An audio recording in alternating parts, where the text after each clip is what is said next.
Good afternoon. I was just reading the message here. It says, please speak slowly. There is simultaneous translation going on, so make sure that we do that. Good afternoon. My name is Ashok Mala. I am a professor of psychiatry at McGill, and this is Marriott Nordentoft, who pretty well everybody should know her by now. And we're going to be co-chairing this symposium that we coordinated together. The context of this symposium really is of, I think, tremendous importance for service delivery, that up until now, most early intervention services have been provided for 1, 2 years, some places 3 years, and some jurisdictions where the government has supported this have essentially come up with whatever they thought was adequate, which is usually 3 years, at least in Canada. But we really need to figure out, is 2 years sufficient? Should early intervention services be provided for much longer?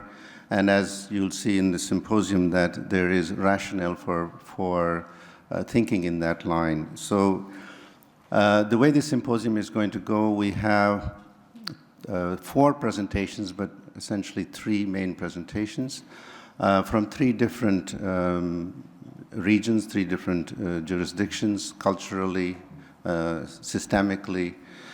The first presentation is going to be by Professor Eric Chen, who is a professor of psychiatry in Hong Kong, and he's been doing some excellent work in this field over the last many years.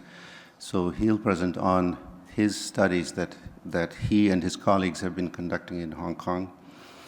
And then we will have presentations from the Opus program, because they have just completed a 5-year randomized controlled trial. And then I'll present on the study from Canada that we have just completed, again, a 5-year randomized controlled trial that I will provide some details on. And after that, we will have Max Birchwood as a discussant who will try to integrate this and maybe put it out a little bit more for discussion. But after each presentation, I would really appreciate if you have a question for clarification, keep it very brief, because we want to stay in the time, and we want to have enough time at the end for discussion, because there's a lot to reflect on what you will hear. So what I'm going to do now is ask my colleague and friend, Professor Eric Chen, to come and present his part of the symposium.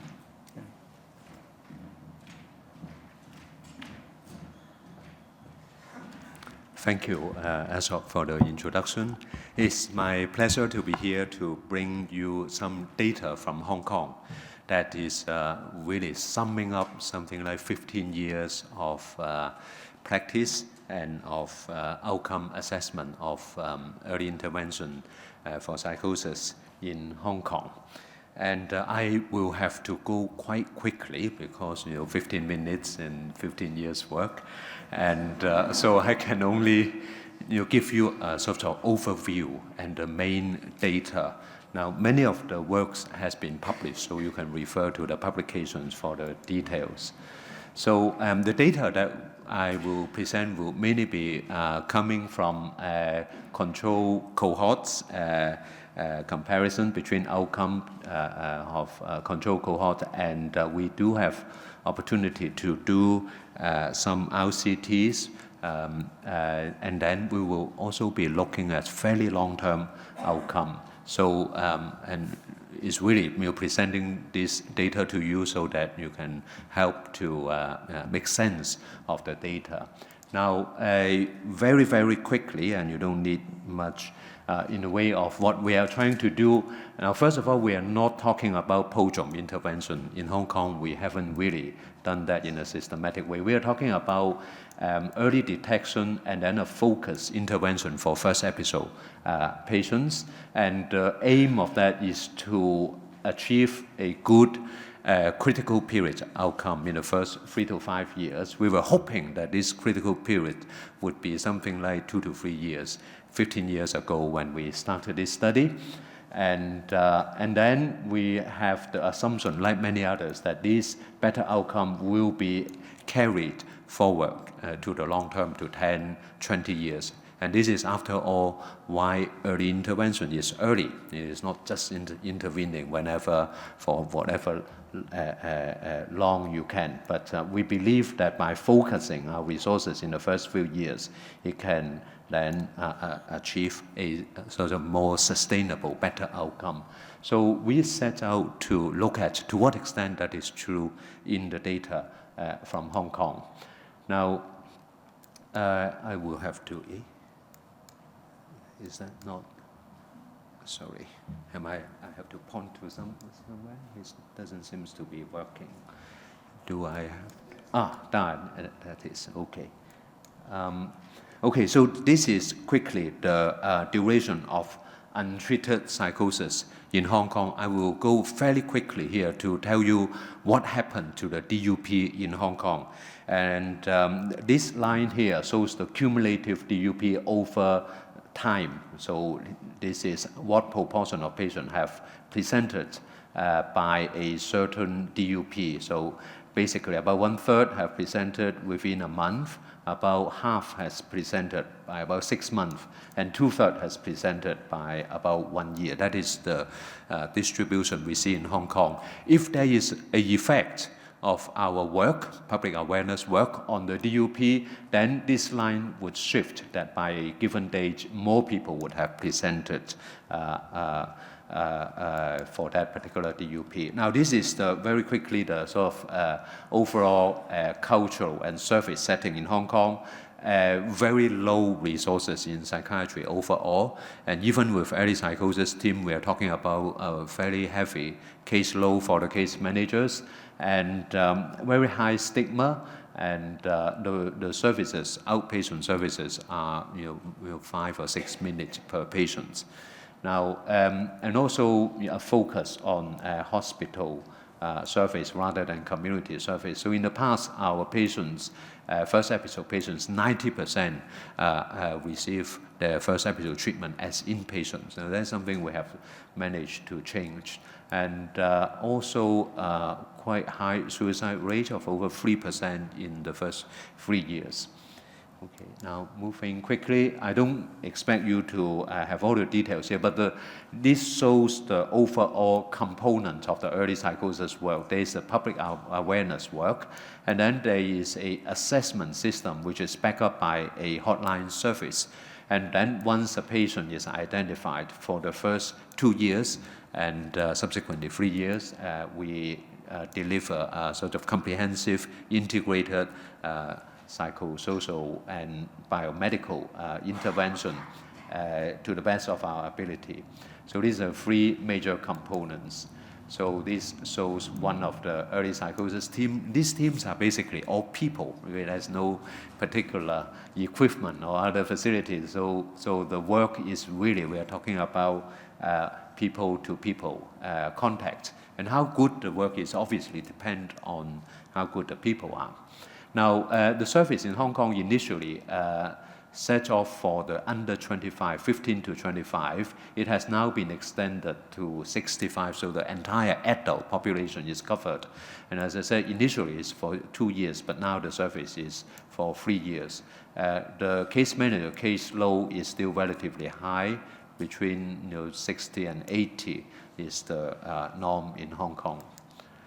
And Professor Byron Good from Harvard, anthropologist, helped us to identify the distinctive feature of working with early psychosis patients, and he highlighted that the case manager, together with the patient, is embarking on an unfolding journey in which neither the case manager nor the patient knows the outcome. It is this sort of very core nature of the early psychosis case management that is challenging. You don't really know what's going to happen in the next 2 or 3 years. Will the patient relapse? Will the patient have good functional recovery?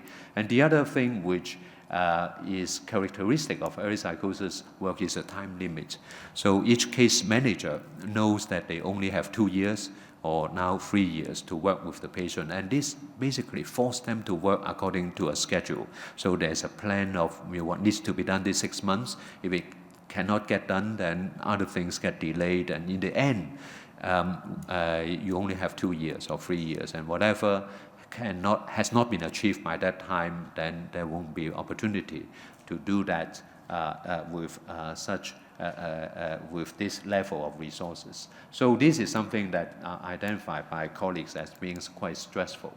Okay, let us then look at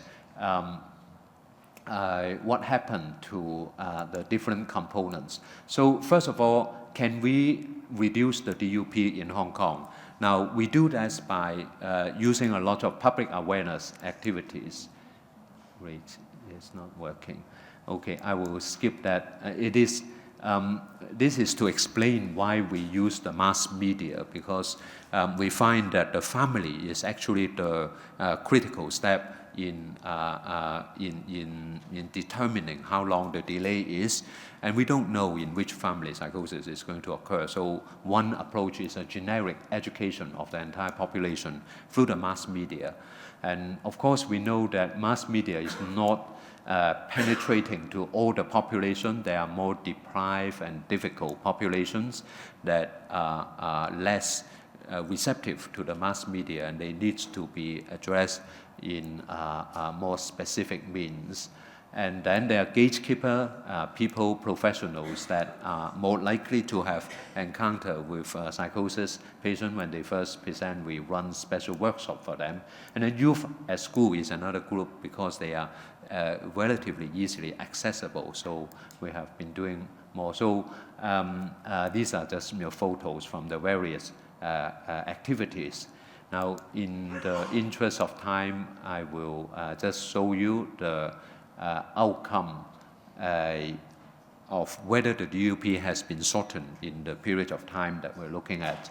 So we are lucky that in our different studies, we use the same instrument over time, and the Hafner's instrument for retrospective assessment of onset of schizophrenia is relatively structured. So with onset of psychotic symptom, we are pretty confident that it gives reliable data. Now, if we look at adult patients above the age of 25, there is a shift of the DUP curve upwards, suggesting that there is a shortening of DUP for those over 25. However, if we look at those below 25, the youth population, there has not been a shift in the DUP. And then we try to identify in which subgroup the DUP has shifted most. And these are the groups that previously have the longest DUP, people with an insidious onset of illness. The DUP has gotten much shorter, and people without a family history, suggesting that there is no previous knowledge in the family about psychosis. This is another group in Hong Kong which previously has suffered from a long DUP. That group, the DUP has improved. So the summary of our experience with shortening the DUP is that it doesn't work for everybody. It appears to work mostly for the groups that has previously been suffering from the longest DUP. So for adult patients, for those with gradual onset, and for those without a family experience. So now the next component, we have addressed the early detection with sort of partial success. The next component is whether intervention can make a difference. I try to summarize it with this curve. Okay, your first episode is here. In the critical periods, can we actually improve the outcome compared to standard care? So we look at this with a case control study. It's a historical control of 700 cases before and after the introduction of early intervention. Because the service was introduced to the entire territory, there was no opportunity to do a randomized study. But these two groups are well matched, only a year apart in the time when they present with psychosis. They are matched in terms of diagnosis, in terms of premorbid functioning, and then gender, education, and so on. So 3 years later, these are the significant differences. So people in the early intervention group has fewer hospitalization. They have better occupational functioning, simply measured as a proportion with full-time occupation. And notice here the superiority of the early psychosis group is all the way throughout those 3 years. So it is not as if the case manager are doing a lot of vocational work, because then you would expect it to catch up later. It is probably, what makes a difference right from the beginning is probably the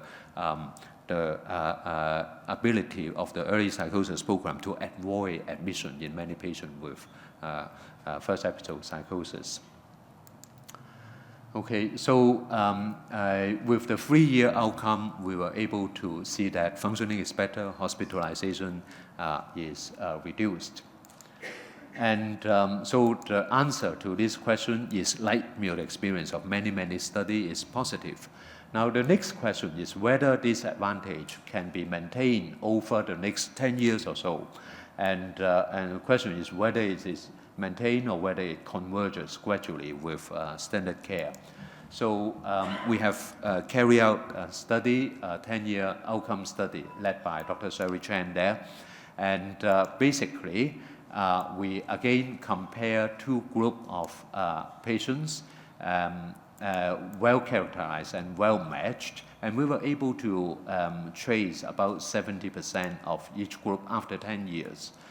And then we look at the outcome from the first 3 years. We already know there's a difference, and then from year 4 to year 10, and then overall from the first year to the 10th year, whether there's a difference. So I highlight here in red those results that are significant. So here in terms of employment, you see that the effect is not only in the first 3 years, but in year 4 to year 10, the advantage in occupational functioning is maintained as well. So overall, there is still a significant difference.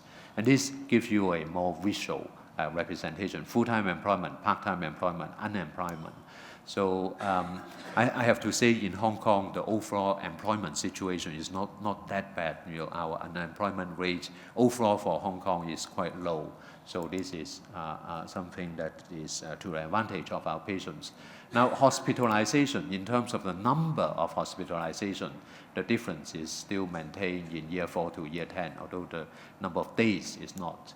So the overall effect is still there. So the two hospitalization and functional outcome, you can see a sustained effect after the early intervention stopped. Early intervention has stopped after 2 years, so both groups in year 4 to year 10 are receiving the same standard care. And this is relapse. Unfortunately, we were not able to make any change to the relapse rate in this group.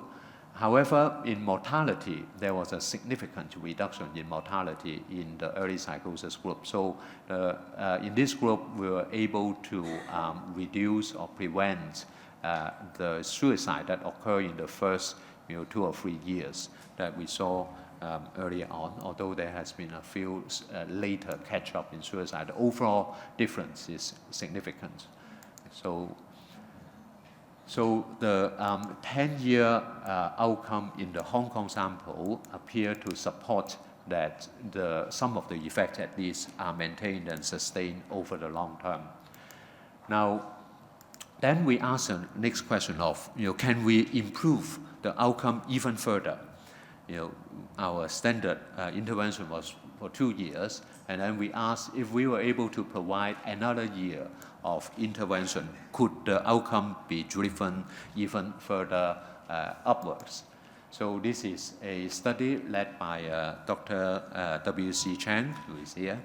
And after the 2 years of standard easy service, and this is an RCT, people were randomized into either standard care, which is the standard practice at the time, or 1 more year of case management.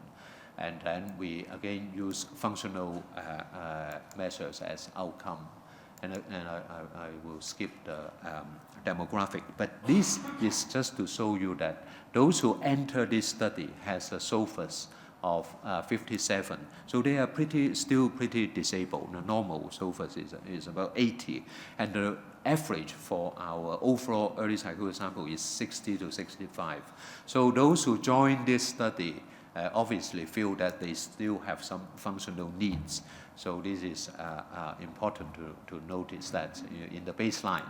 Now, our data for this group is well captured by this graph. So this is baseline after 2 years, and this is 2.5 years, and this is at the end of the 3rd year. So having another year of case management clearly can improve the functional outcome compared to the group whose functional status becomes static after the 2nd year and after transferring to standard care. Now notice here they didn't decline, they remain static, but those who had further input improved further. And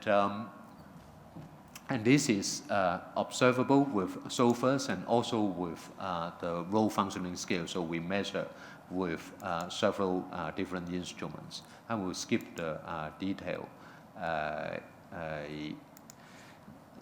figures. Now, so again, we show that it is possible by further input to improve the outcome further. So this is actually the rationale which compelled the government to provide more resources so that now case management can be provided for the 3rd year. Now we ask the same question here. Do we then see a sustainable maintenance of this improvement, or will this improvement decline? And we then follow the patients for the 2 more years, for the 4th and the 5th years, and to see what happened to them. Now, this is the latest data, and unfortunately, we see that after the improvement in the 3rd year with the further intervention group, there seems to be a convergence of the outcome with those who didn't have the 3rd year of outcome. So the blue lines, those who only have 2 years, they seem to catch up a little bit, whereas the 3-year intervention group seems to have lost some of their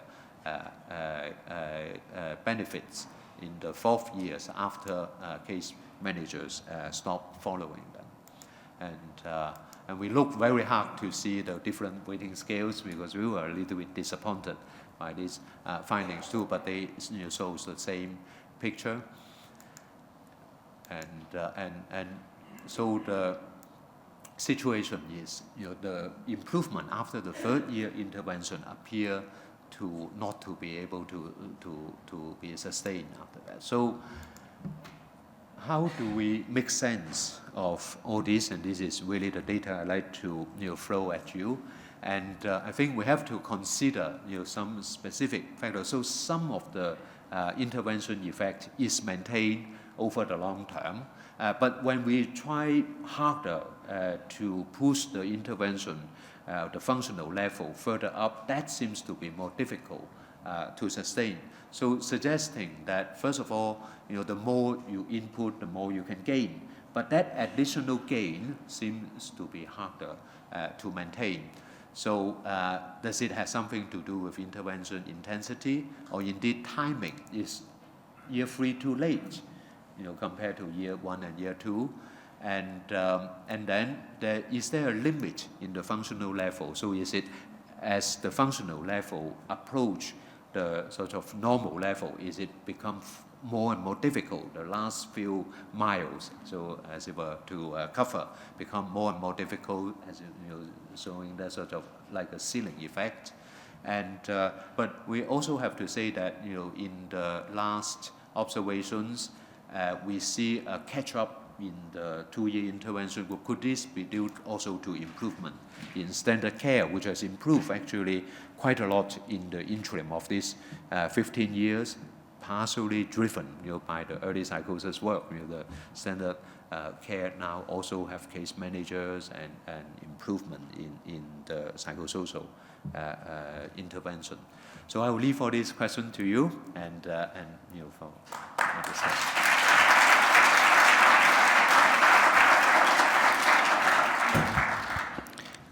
I'll take one question if there's a question for clarification, but otherwise we're going to have the discussion and questions at the end. We'll leave enough time for that.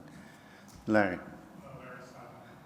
Eric, in that third year of treatment, are you doing the same treatment as in years 1 and 2 and just extending it, or are you doing anything different that might be perhaps more relevant to where those patients are in year 3?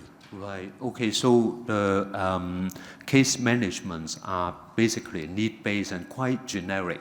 So providing support, counseling, and monitoring for deterioration. So in year 3, one of the clinical challenges is actually relapse. A lot of relapse actually happen or is threatened relapse occur in year 3, because that's the time when people feel in Hong Kong, and they feel that they feel well, they have had 2 years of medication already, and some of them would want to stop their medication. So in that sense, what is happening in year 3 is could be different, but the intervention itself is fairly generic, by need basis. Thank you, Larry. We'll go on to the next presentation, and the presenter is Nikolai Albert from the Opus program in Copenhagen. And the study that he's going to present and the Canadian study that I'm going to present actually started around the same time and finished around the same time, so it's a good opportunity to look at 2 randomized controlled trials in 2 different environments. So, Nikolai.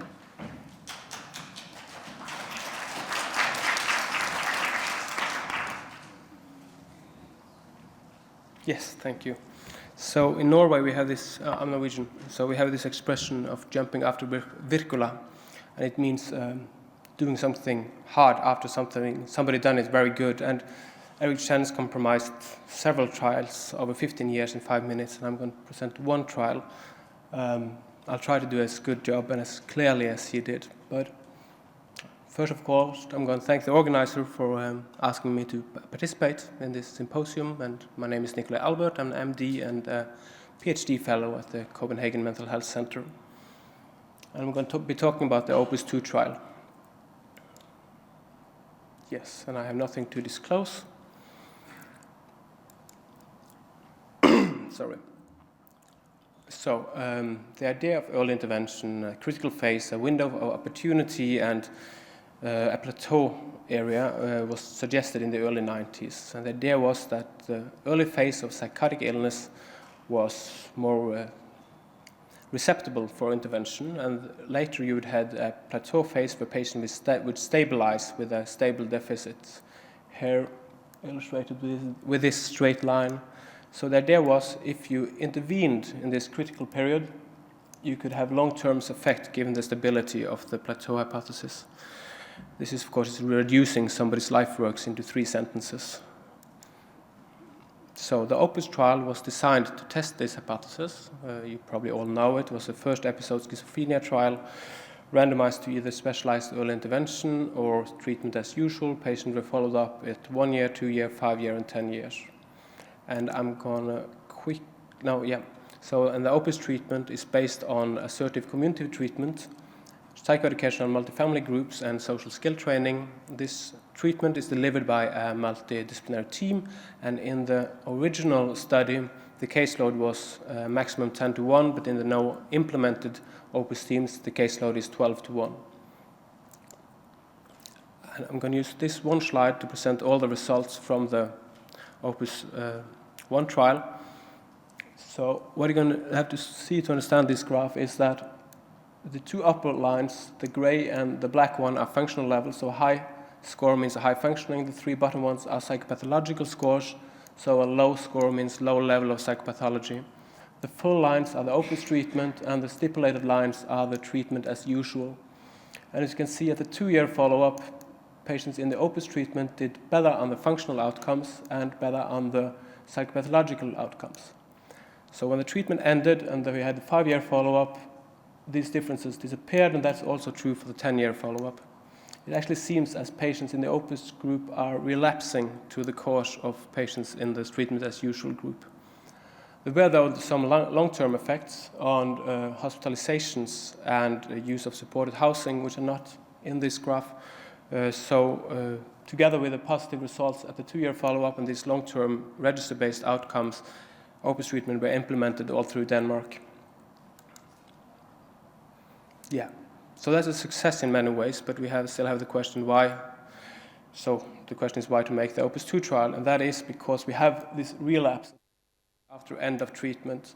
And our idea is that the Opus treatment, we could prolong the treatment benefits, and hopefully, if we stabilize patients for a long time, we'll see long-term benefits after the end of the trial. Yeah, and this is just to make it perfectly clear that we are not talking about the old Opus 1 study, we're talking about the new cohort of patients. These patients were recruited to an experimental treatment in 1998. These patients are recruited from the now established Opus teams half year into their standard treatment, and standard treatment is Opus treatment for 2 years.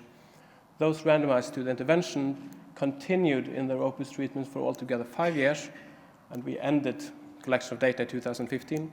And those who were randomized to standard treatment had 2 years of Opus treatment, and then in most cases they were referred to community health centers.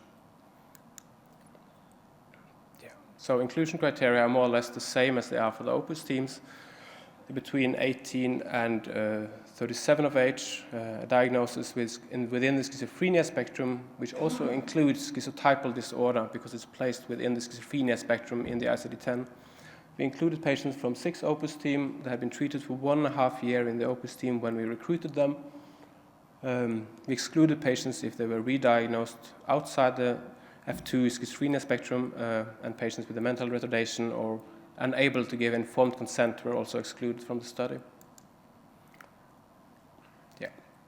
So our main outcome was negative symptoms. We expected the 30%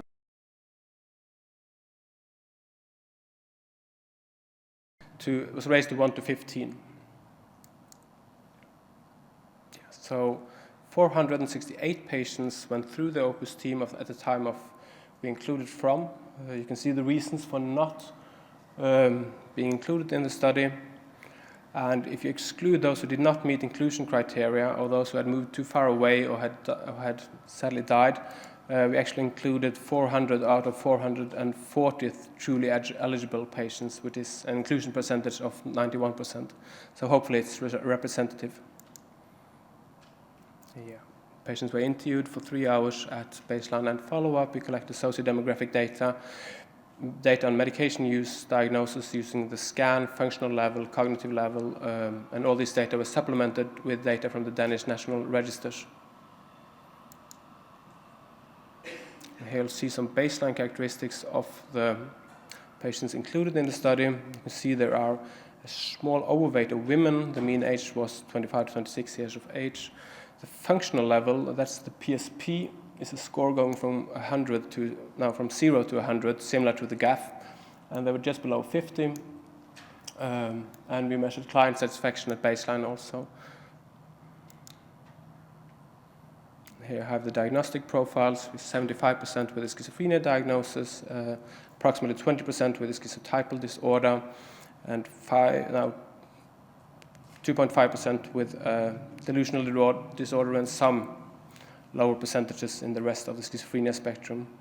24% in the Opus group and 22% in the treatment as usual group had a comorbid substance or alcohol disorder. Here you get the flow chart of the overall study. We were able to contact and interview 72.3% of the participants, which was in accordance with our goal. You can see it's a bit higher in the Opus group, in the intervention group, and a bit lower in the treatment as usual group, but there was no significant difference. See, overall, 3 patients died, 8 had emigrated, 39 declined to participate, and 60 we could not locate or make an appointment with, and 1 was not contacted due to a clerical error. We had some attrition bias on negative symptoms, disorganized symptoms, diagnosed, treatment site, and client satisfaction. This was corrected for using multiple imputations, and I'm going to show you the data from the multiple imputated model and not the observed data. They come here, yes I do. So, a primary outcome were negative symptoms, and as you can see, there are no difference. The negative dimension, psychotic dimension, and disorganized dimension are calculated using the SANS and SAPS scale, so it's scale going from 0 to 5, as you can see, and well, there is no difference on the negative dimension, neither on the psychotic dimension or on the disorganized dimension. Psychotic dimension we also calculated after excluding patients with a schizotypal disorder, because these patients, of course, per definition, do not have psychotic symptoms. And this difference was actually significant when we looked at just the observed raw data for those who attended the follow-up, but when we used the imputated model, we lost the significance. And here you have the rates in remission and substance abuse in antipsychotic treatment and compliance. There is a substantial drop in the number of patients having a comorbid substance abuse disorder, but there's no difference between the groups. There is, as you can see, rather a lot of patients are not, those who are not here, are not in antipsychotic treatment at the time of follow-up. And compliance is defined as taking at least 75% of your prescribed doses within the last week. Yeah, so here you see the working alliance, the general self-efficacy, client satisfaction, and the PSP. Again, the PSP is the functional score going from 0 to 100. It's a bit improved since the baseline, but there's no difference between the groups. Neither are there any difference on the general self-efficacy, but there is a significant difference on the working alliance and the client satisfaction favoring the Opus treatment. Here you have comparative employment, the same picture, no difference between the two groups. This is the ratio per month in the 42 months year follow-up period. These are the endpoints. We'll see patients in comparative employment or study. These are including supported employment, and this one is disability pension. It's like we've seen before, a quarter on a disability pension, a quarter doing rather good with comparative employment, and then a big group in the middle with a more changing connection to the work, to the employment market. Here we have service use. You see there is some difference, but this is not significant. The data are very skewed. We've done the calculations also with non-parametric methods, and it doesn't change the overall results. Outpatient contacts is, as you can see, higher in the Opus group as would be expected, but the surprise is more that it's actually almost 15 contacts per year in the treatment as usual group, implying that the community health centers are able to deliver a rather good follow-up of these patients. Yeah, and this is adherence to treatment. These are, so 5 years after start in the Opus stream, at our follow-up point, 90% of those patients randomized to Opus treatment were still in contact with a case manager in the Opus team, while, while those randomized to treatment as usual, only 56% were in regular contact with either a community health center or an assertive community team. So at least, of course, some patients had moved away, we couldn't follow them, and of course, a few patients had died, but it doesn't account for this great difference. So it seems like the Opus teams are able to uphold contact with the patients. Yeah. So why is this so? There can be that compared to the Opus 1 trial, there can be changes in the treatment provided from the experimental group to the now standard Opus treatment. It's not saying that those who work in the Opus teams are not, enthusiastic about the work and do a great job, but obviously there are changes from having an experimental treatment to now having a standard treatment. The same goes for the patient population. It could be that the patients referred to an experimental treatment are not the same as referred to now a standard treatment. And we know they are a bit sicker than they were in the Opus 1 trial. And the incidence rate of schizophrenia is rising in Denmark. There can also be changes in treatment as usual. We saw that there are a high number of contacts in the community health centers, and also elements from the early intervention movement can have moved into the treatment as usual group. So I'm going to show this graph again, and it's a bit different because I have 2 points with this one. So the first point is that we started the Opus 2 to prevent the relapse of symptoms, and we don't have a relapse of symptoms, but we have an increasing betterment. We have it decreasing symptoms, increasing functional level, increasing cognitive level, decreased rates of substance abuse. We just have it in both groups, and we're not able to improve on this positive trajectory even further by prolonging the treatment. And the second thing I want to mention, I didn't show you this, but we have a very long DUP, meaning that I think the mean DUP is almost 3 years, the median is 1 year, so we're not actually intervening in early in the critical phase, we're intervening in the middle of it. And I have 2 or 3 slides just on a subgroup analysis we did to see if this could have an effect on the treatment response. So this is similar to Eric Chen's graph. I actually was inspired by it when I saw it last time. These are the cumulative graphs for DUP, and this is made in weeks. So we have 3 months here, and 1 month here, and 10 years over here. So the median is 52 weeks, and 27% are in treatment after 3 months. But the patients who are in this area, when we start treating them, they're way beyond the critical period. So they're not receiving, they should be treated, but they're not receiving early intervention treatment.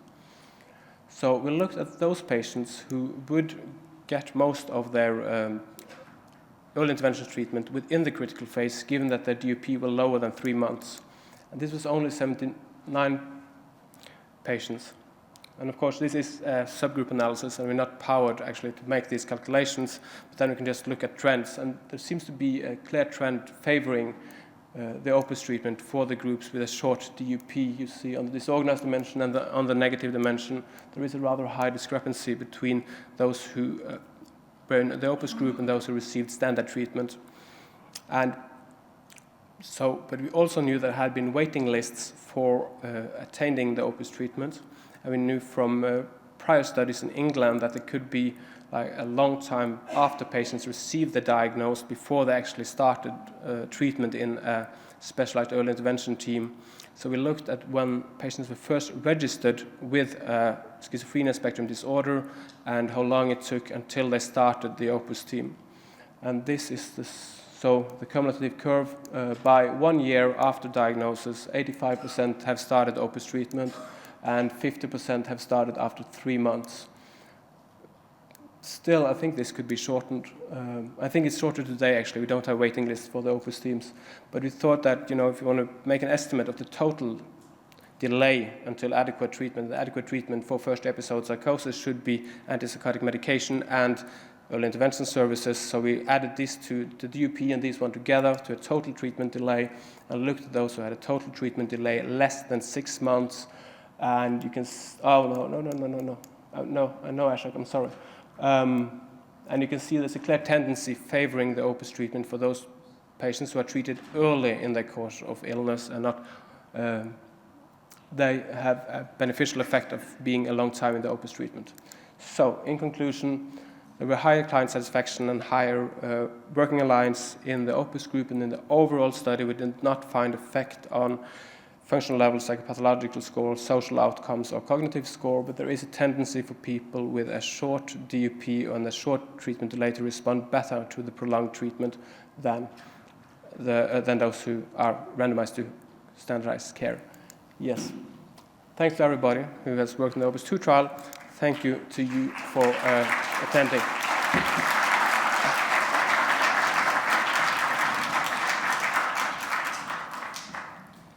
Again, we'll take one question if anybody has a point for clarification. If not, I'm going to hand over the chair to Marriott, because I don't want to time myself. Yeah. And now I'm going to introduce our chairman, Professor Ashok Malla from McGill University. We've been collaborating for a long time now, and You are a very good colleague and a friend, and you are going to present the results of your study where you're comparing different lengths of treatment. Thank you, Merit. I think in the book it shows basically two presentations, one by my colleague Srividya Iyer and then by myself. But we had to make a decision. One of us had to go to a meeting that the government does every year for youth mental health. So that's why I'm here. But anyway, we've done this study together. And here are all the participants, most of them from McGill University, but some like Amal from University of Montreal, and also Ross Norman from Western. The study has been funded by our public funding system, the research funding system, the Canadian Institutes of Health Research. The study was funded from 2009 to 2015. We were a little bit delayed in recruitment at the beginning, so the study actually finished.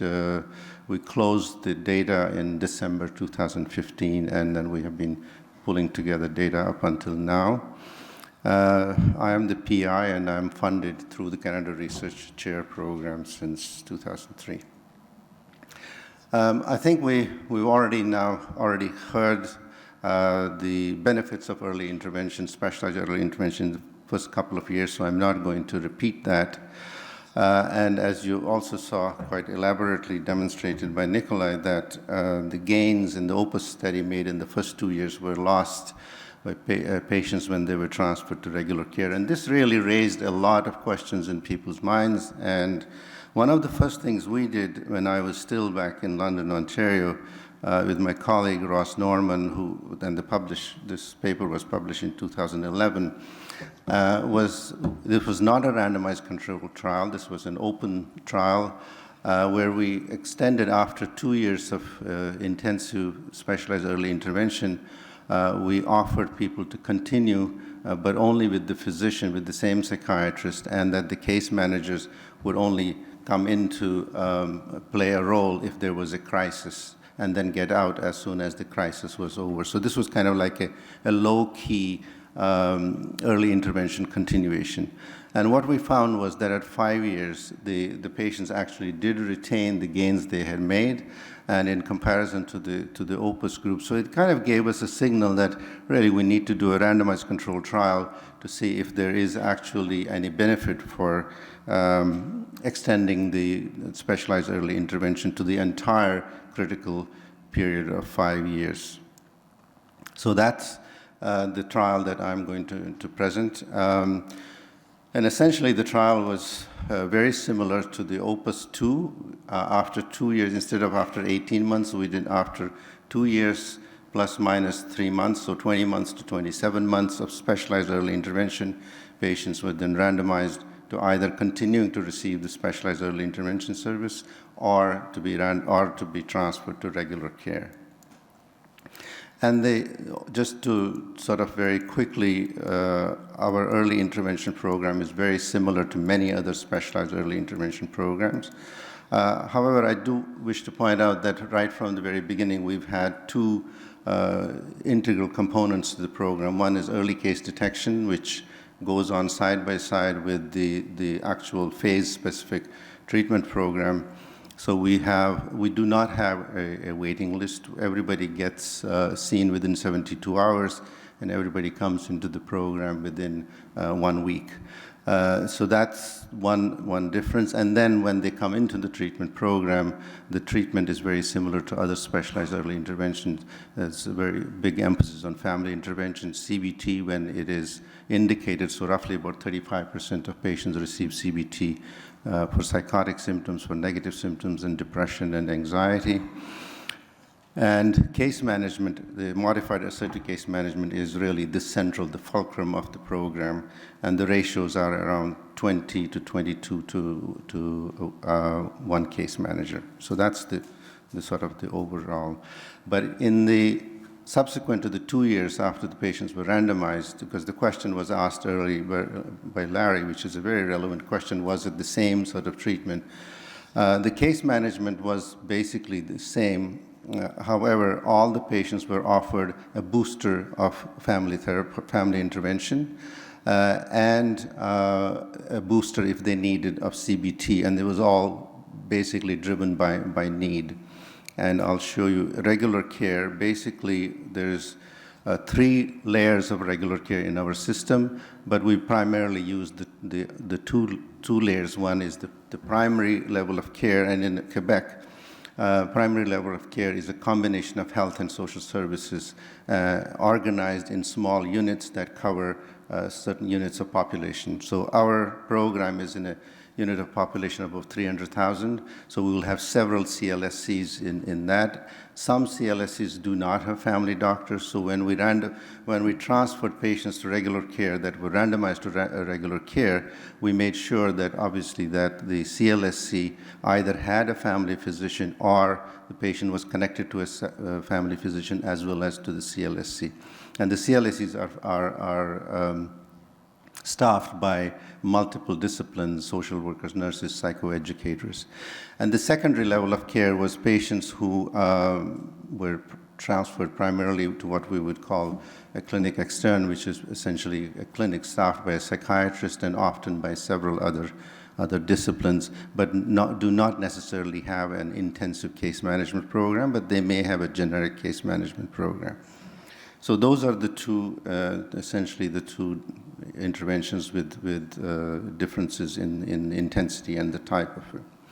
So the primary hypothesis, you'll notice that the 3 presentations, even though we're dealing with the same issue, but the methodologies do vary and our outcomes also are different.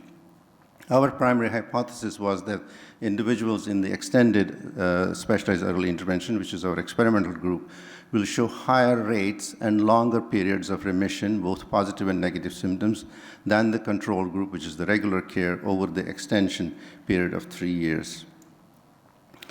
So the inclusion criteria were everybody had completed 24 months, plus minus, as I said, 3 months, within the McGill network of SEI services. And there's essentially 3 clinics. The biggest one is the one PEP Montreal at the Douglas Institute, but all the clinics run on the same lines and were actually started after the Douglas clinic was, the program was started on and influenced largely by them. Everybody had a diagnosis of psychotic disorder, including schizophrenia spectrum disorder, but not including schizotypical disorder, but including affective psychosis. The age 18 to 35, IQ greater than 70, and of course ability to communicate fluently in English or French, and ability to provide informed consent. The exclusion criteria, if substance dependence was the primary diagnosis, that was an exclusion criteria, but comorbid substance abuse was not an exclusion criteria in order to make this study ecologically sound and the results applicable to clinical settings. So the primary outcome, as I said, was remission, both positive and negative symptoms separately, as well as total remission of all. And the most important one here is really the length of time patients stayed in remission. Now, why did we choose that? Because we had published several studies from the same environment that the length of remission of positive and negative symptoms explains the greatest amount of variance in functional outcome. Now, we could say, well, why didn't we take functional outcome as the primary outcome? Part of the reason for that was that there was a lot more data available on remission from our previous study, so the power calculations were easier and more justifiable on remission.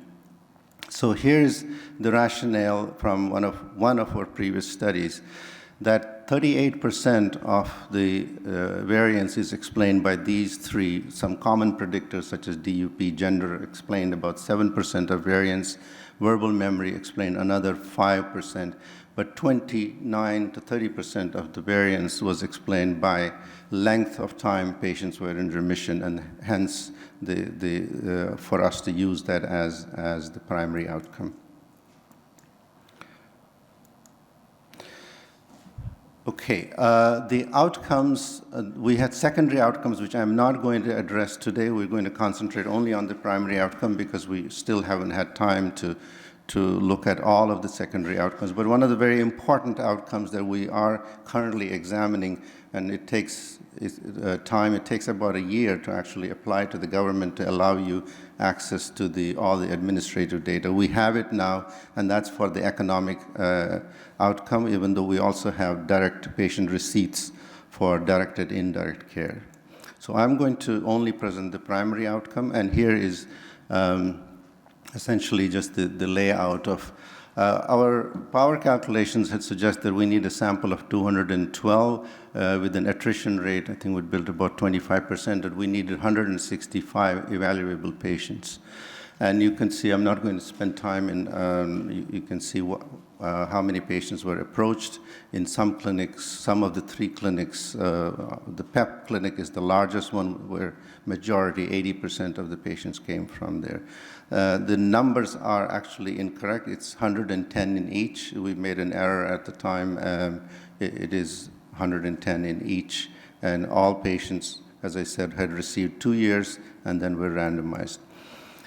The study assessments, unlike the other study that you just heard, the evaluations were done face-to-face every 3 months, and when it was not possible to, if the patient did not turn up, we would try to do the assessments on the telephone, but majority of assessments were done by the same person throughout the 6-year period who was blind to the allocation of treatment. However, as you can appreciate, it's not possible to stay 100% blind 100% of the time. I'll show you maybe a bit later on some data on how many blinds were broken. We had sort of set out a very idealistic kind of criterion for that if people missed more than 2 assessments, so that's of 6 consecutive months, we would consider them as withdrawn for research purposes. But what we have done since then, because the data was available for them from other sources, as well as some patients came later on for the subsequent assessment. So we have done some imputing, but primarily gone back into the records of the patients, both from regular care and specialized care, to generate additional data to actually improve our numbers.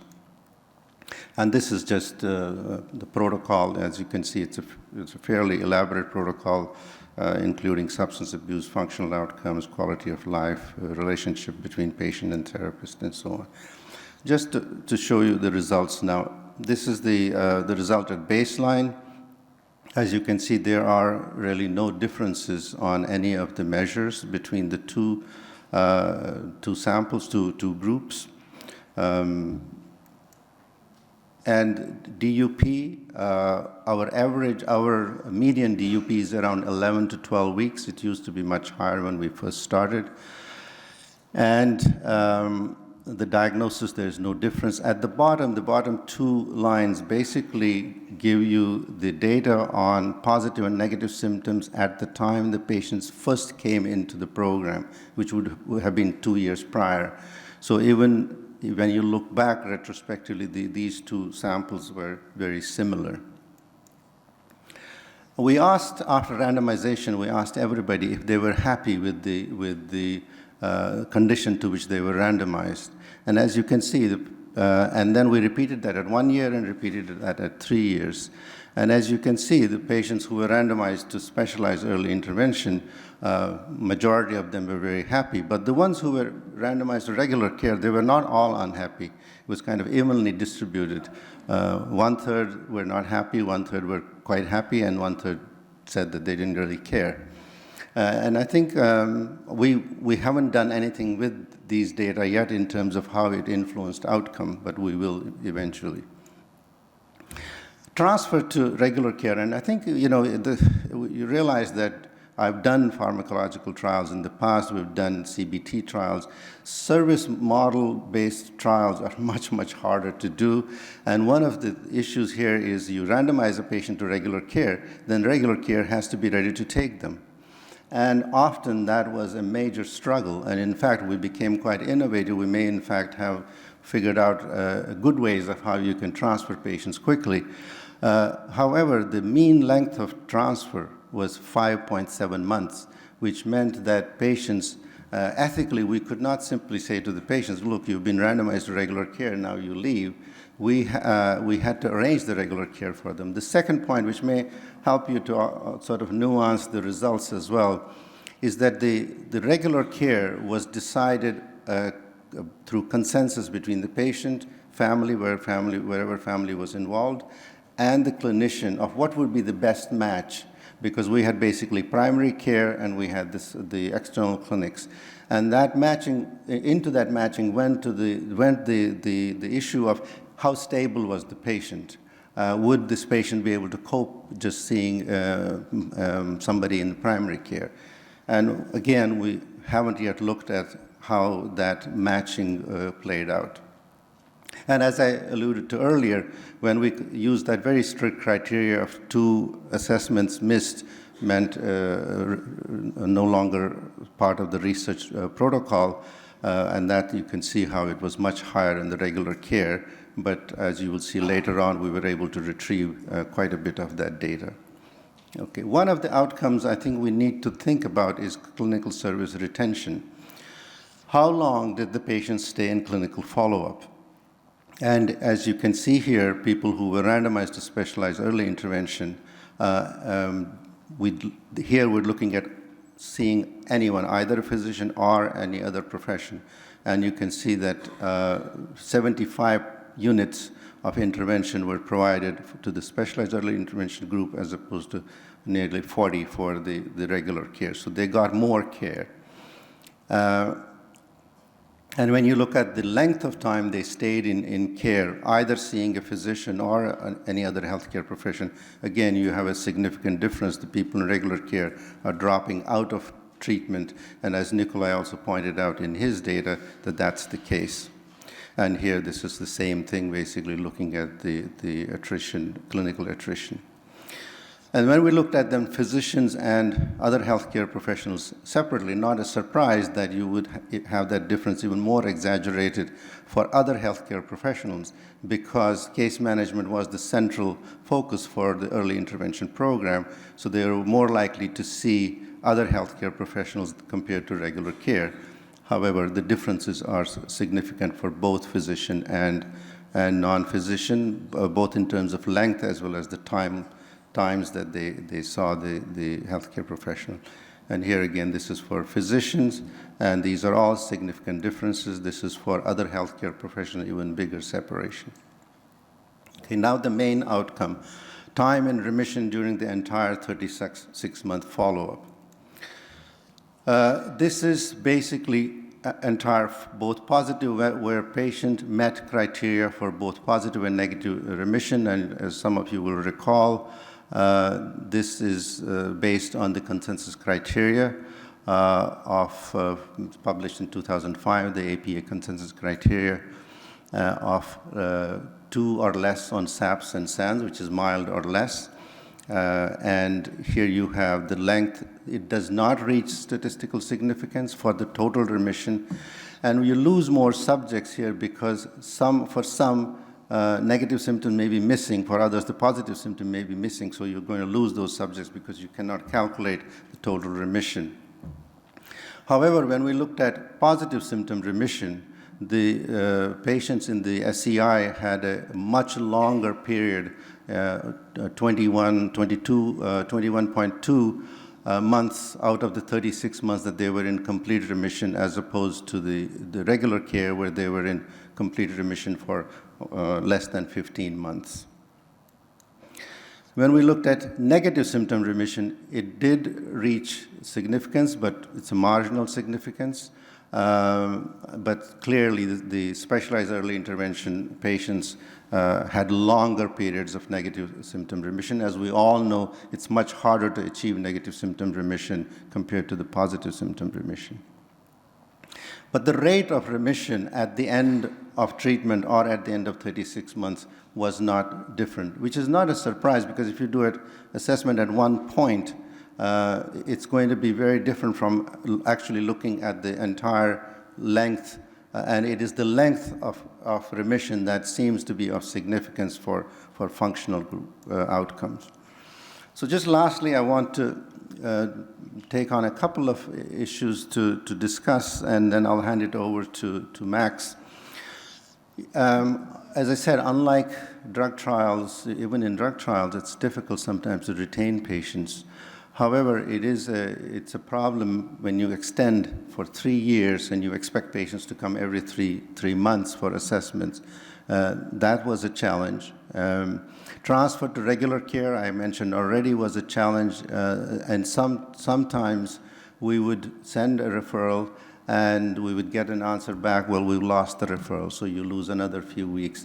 And then what we started doing was one of our research coordinators, who was not involved in the study, started going with the patient to every place that patients were referred to for regular care, so that she could make a direct personal relationship. And that's not going to happen in normal circumstances, so that may have made the regular care a little bit more effective.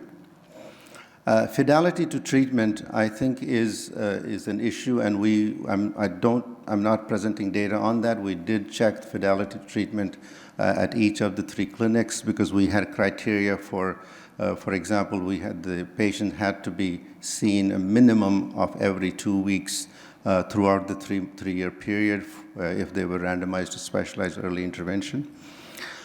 And keeping the blind, it was harder for patients who came to specialized early intervention, and I'll tell you with an example of why that is.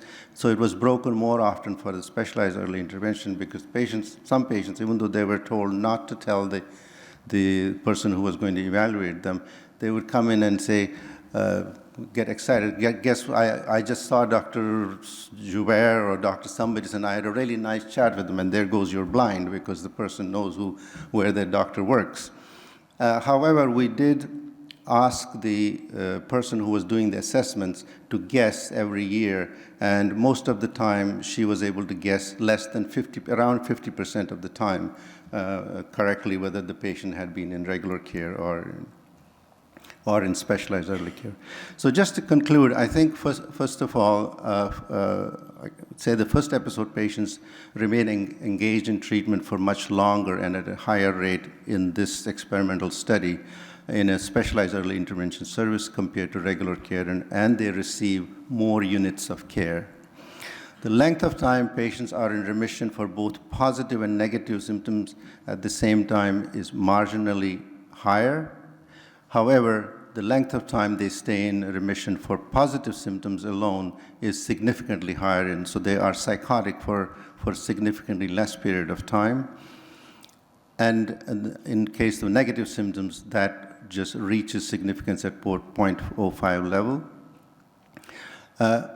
Obviously, in order for our results to be of any relevance to healthcare planners, we have to pull in our secondary outcome data, which is particularly the health economic data we have on both direct care as well as indirect costs, the data on substance abuse, the data on hospitalizations, and functional outcomes.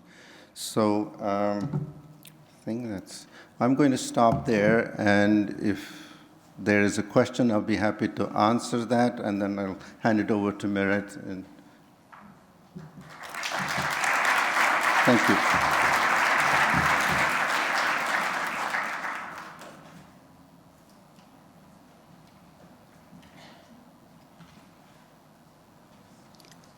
I have a brief clarifying question myself. It's just about the remissions. It's only those where you had the assessments. You were not able to retrieve remission status if they were not assessed. You didn't go to the medical records or something? Yeah, we did. Wherever there was missing data, we did two things. We went into the clinical records. We had another research assistant trained with established integrated reliability to look in the medical records, and we were able to retrieve a lot of missing data on positive symptoms, less so on negative symptoms, but still quite a bit. And then if there was one assessment missing in between, we imputed the data from the assessment before or the assessment after. Okay, thank you. I don't know if there's one more clarifying. There's one more clarifying question, yes.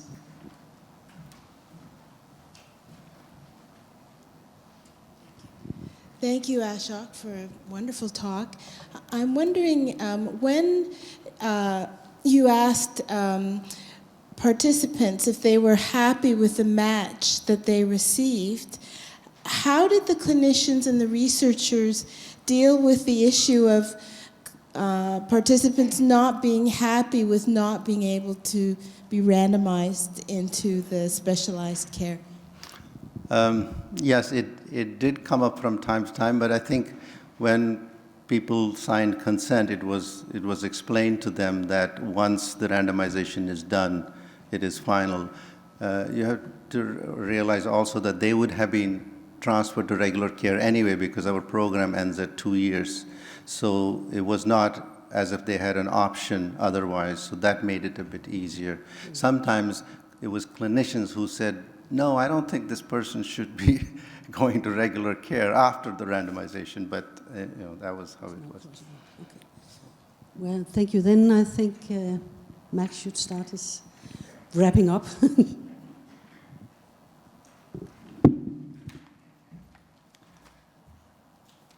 Okay, well,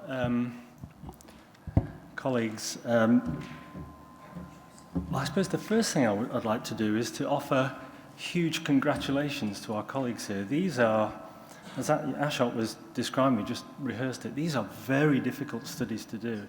Health service trials are fraught with, confounders and problems because of all the issues you mentioned. And, these are, in my view, as good as it gets. I mean, big congratulations. These are fantastic studies. And actually, I think I'll talk about a few methodological issues, but most of what I want to do is stand back and just take what you've found at face value and consider the implications of it. I think that's very important.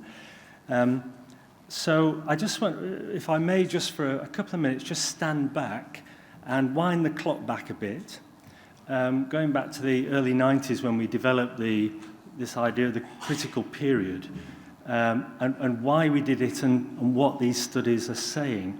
So at that time, there had been a lot of all the long-term first episode follow-up studies were reporting, but by the way, very beautifully synthesized by Glyn Harrison in 2001, still the best synthesis there is. And these were, and all the data that's come since has shown very, very similar findings, and these are, I'd summarize it in 4 ways. The first thing is that the onset of the first episode psychosis is really a bit of a misnomer, in that the first episode of psychosis is not the beginning of psychosis, it's the end of the beginning of psychosis. That psychosis is really an adolescent disorder that starts in adolescence and then has its apex in the onset of positive symptoms and entry into treatment. So there's the disability, and linked to that point too, is that a lot of the disabilities that are seen in psychosis don't develop uniformly across the lifespan. They develop quickly and aggressively, and often by the first episode, the disabilities are fully formed, or within 2 or 3 years they develop more, then they plateau. I think that the evidence is very, very clear on that. And thirdly, the DUP issue, it's become a bit clearer. I mean, how short should a DUP be? Well, I think the data is that 6 months certainly, 3 months ideally. Beyond that point, recovery is more difficult. Now, interesting interactions that I want to come back to, that's important. But fourthly, and probably most importantly, is that those long-term follow-up studies showed us that by 3 years, within the first 3 years, our ability to predict what happens 10 and 15 years later was very, very strong. So it was a simple thing to do, as we did in the early 90s. This seemed to us a critical period. And what that means is that if you're interested in prevention, it's really obvious that don't wait for 10 years. You have to focus on the point at where all the action is, and all the action is in adolescence and in the first 2 or 3 years. The key issue, I suppose, is, how do we translate this into an early intervention paradigm? This is the crucial thing. So at that point, what we said was, well, what we need to do is hit it hard with all the best treatments that we've got. Let's hit it quick, as, you know, with the DUP issue, let's reduce, get these interventions in as quick as we can, and let's sustain it over 2 or 3 years. Now, with the critical period idea, what we were saying was, well, okay, there are 2 or 3 possibilities here.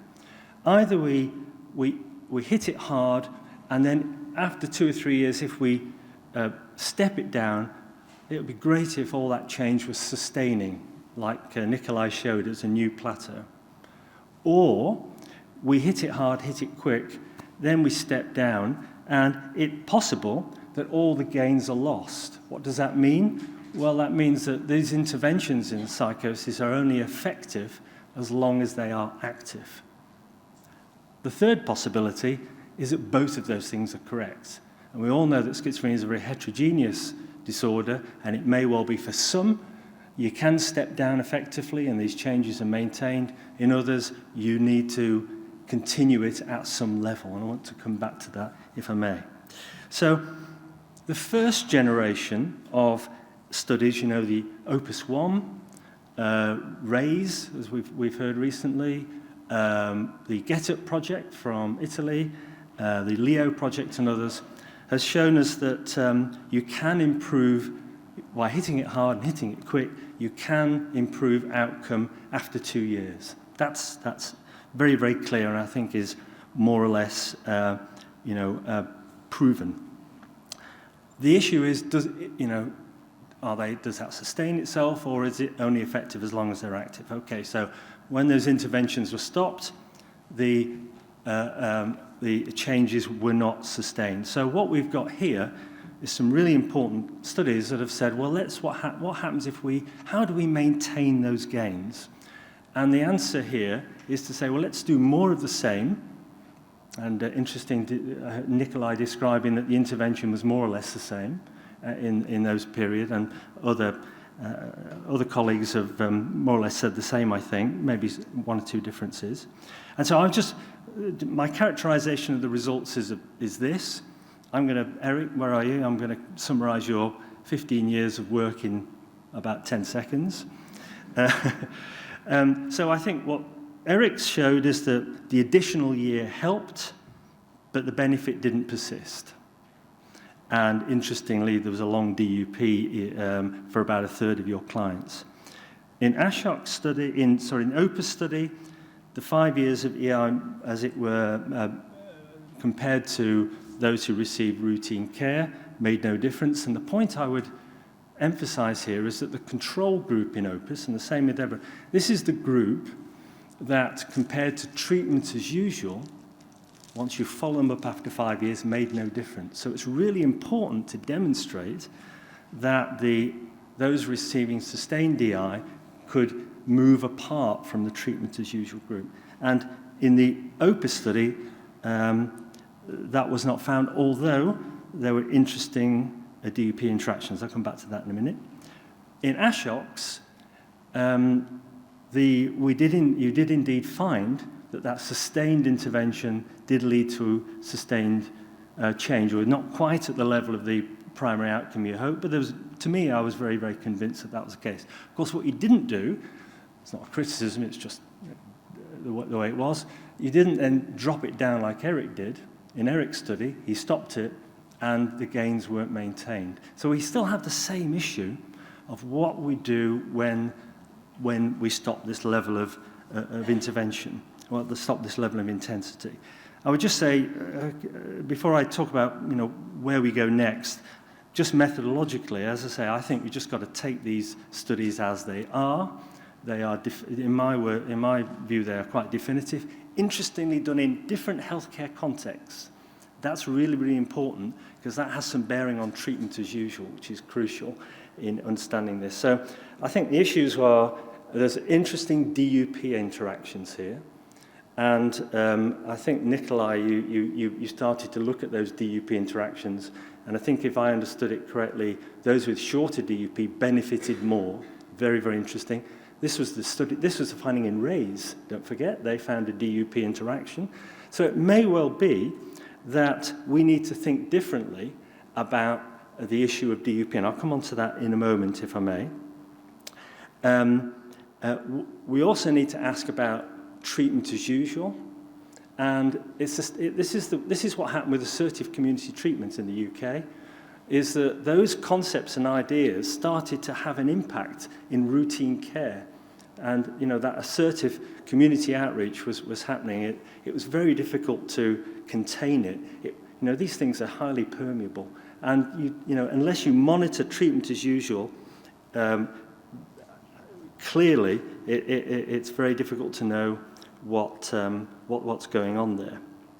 So I'd just like to finish just by telling you what my take is on where we take this from here. So point one is that in the first 2 years, a rising tide raises all boats. You know that expression? You provide that intervention and you get a lot of intense benefit. If you stop it, a few of the boats sink, some of them don't float away. So the issue for me is, how do we target? We need to be thinking more about targeting those individuals who are not doing so well after 2 years, and also thinking about how we maintain the gains of some of the others. So maybe the questions need to be phrased slightly differently about how we maintain gains and how we help those who at 2 years or earlier are not doing so well. Those of you who were present at David Fowler's presentation yesterday, he led this in a program grant of mine, looking at individuals who by 1 year they were EI non-responders. They had flatlining social disability, and this was the entry point to a trial to try and target those individuals, to try and improve social disability, which was very successful, actually. So that's just one example of a targeted approach for where individuals, where the boats are not quite floating, where you need to target that change. The second point, I think, is that perhaps we need to eliminate, before we do any more of these trials, or maybe the people go into them, we need to eliminate and get a level playing field of DUP. And this is what some of the interactions are suggesting to me, and very nicely illustrated by Nikolai's graph there that shifted across. It may well be that, I don't know, maybe we need different interventions. For those who've got DUP over 6 months, do we need a different kind of intervention for that group? Do we need to do a slightly different trial compared to those where we've got short DUP? I don't know. But I think DUP we kind of slightly forgot it.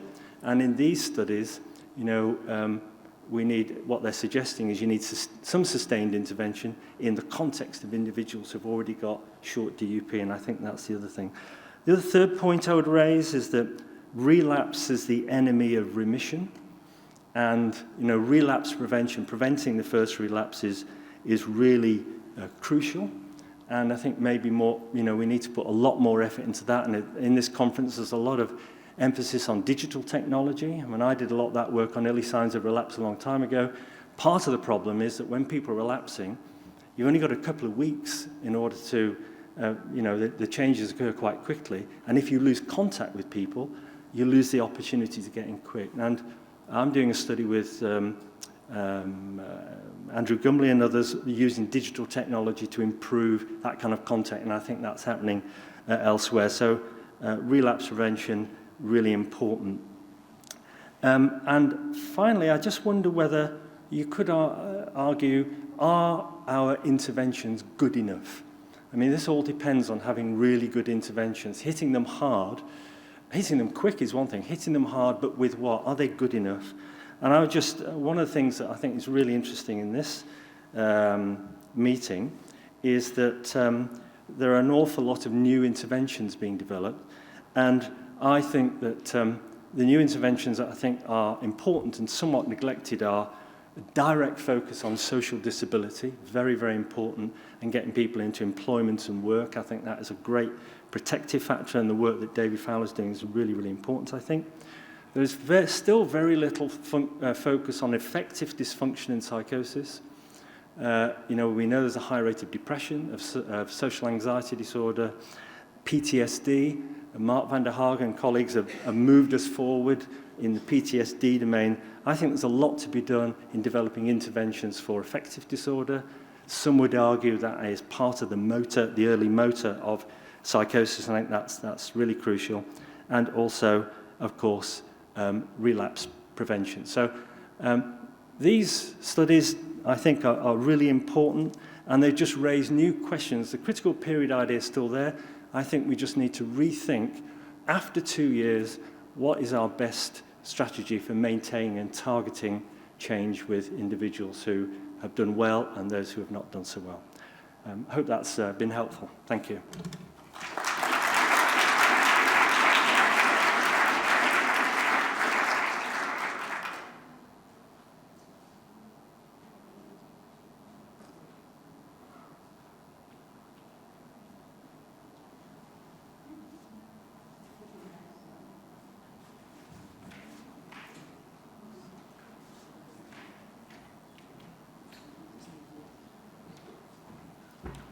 Well, thank you, Max, for wrapping this up and putting these very important questions to all of us.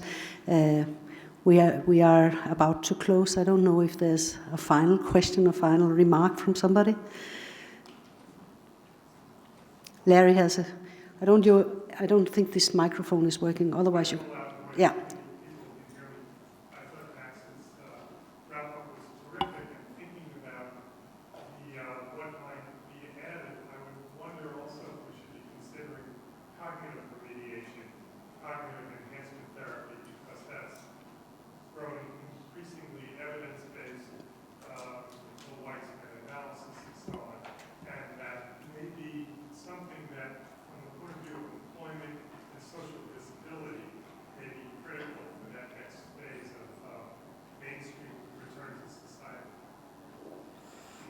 Okay. Thank you for that comment. And with this, I think I'll close this session and thank our chairman and thank the three presenters and thank the audience for listening. Thank you.